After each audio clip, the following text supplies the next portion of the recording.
BKC Jio world सेंटरमध्ये अमित शहा, अजित पवार, एकनाथ शिंदे यांची बैठक सुरू आहे आणि फडणवीस सुद्धा या बैठकीमध्ये दाखल झालेत।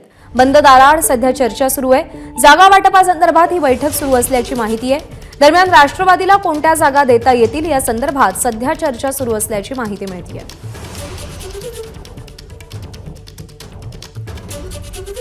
देवेंद्र फडणवीस हे देखील या बैठकीसाठी पोहोचल्याची माहिती मिळते। जिओ वर्ल्ड सेंटरमध्ये सध्या ही बैठक सुरू आहे। केंद्रीय गृहमंत्री अमित शहा सध्या महाराष्ट्राच्या दौऱ्यावर आहेत। महायुतीमध्ये जागा वाटपाचा तिढा आहे।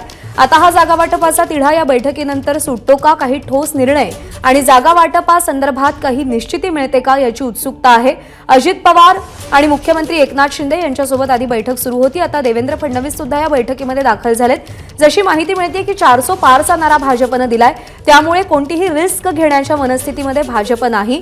त्यामुळे जिंकण्याची शाश्वती असलेल्या जागाच अजित पवार आणि शिंदेंना दिल्या जातील भाजपकडून, अशी माहिती मिळतेय।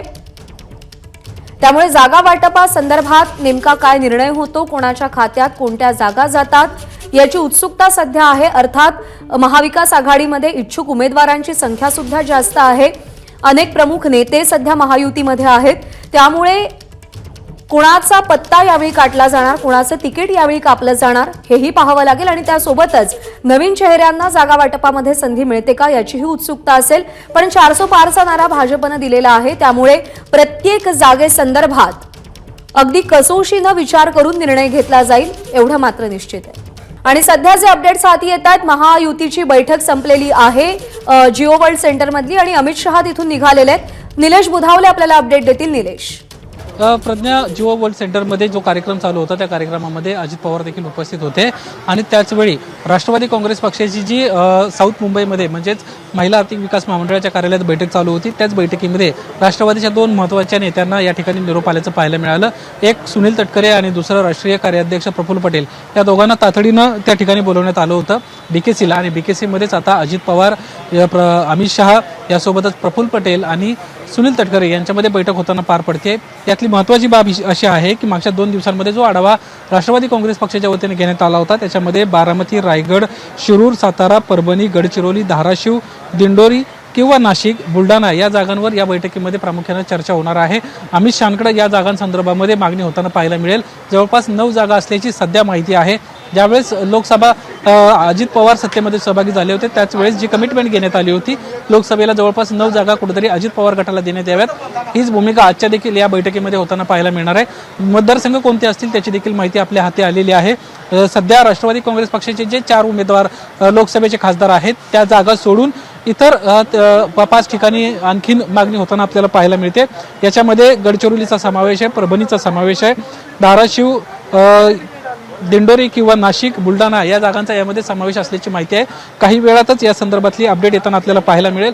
कदाचित आजच या जागांवर अंतिम शिक्कामोर्तब होईल आणि जागा कोण कोण कुठले उमेदवार लढणार याची घोषणा देखील होण्याची शक्यता आहे। भाजप मात्र आपले उमेदवार कदाचित 1 ते 2 दिवसांमध्ये जाहीर करतील। मात्र राष्ट्रवादीच्या वतीनं कुठेतरी आता तयारी पूर्ण झाल्याचं आपल्याला पाहायला मिळत आहे आणि अंतिम निर्णय काही वेळात होण्याची शक्यता दाट आहे। प्रज्ञा, निलेश, धन्यवाद दिलेल्या माहितीसाठी। आणि अंतर जाऊयात, सुशांत सावंत सध्या आपल्यासोबत आहेत। सुशांत, काय अपडेट्स आहेत?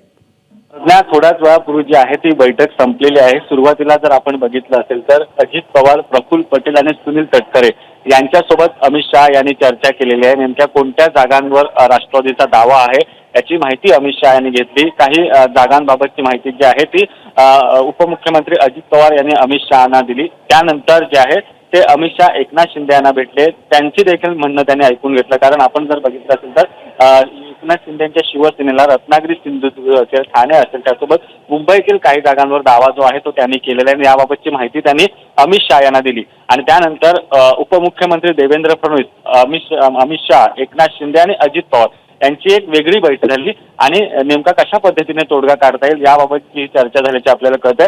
आज दिल्लीमध्ये महाराष्ट्र भाजपची बैठक होणार आणि त्यानंतर भाजपची यादी जी आहे ती येत्या 1-2 दिवसात महाराष्ट्राच्या उमेदवारांची यादी जाहीर होऊ शकते आणि त्या आधीच ही अमित शहाने अंतिम जी आहे ती चर्चा केल्याचं आपल्याला कळतंय। प्रज्ञा, सुशांत, धन्यवाद दिलेल्या माहितीसाठी।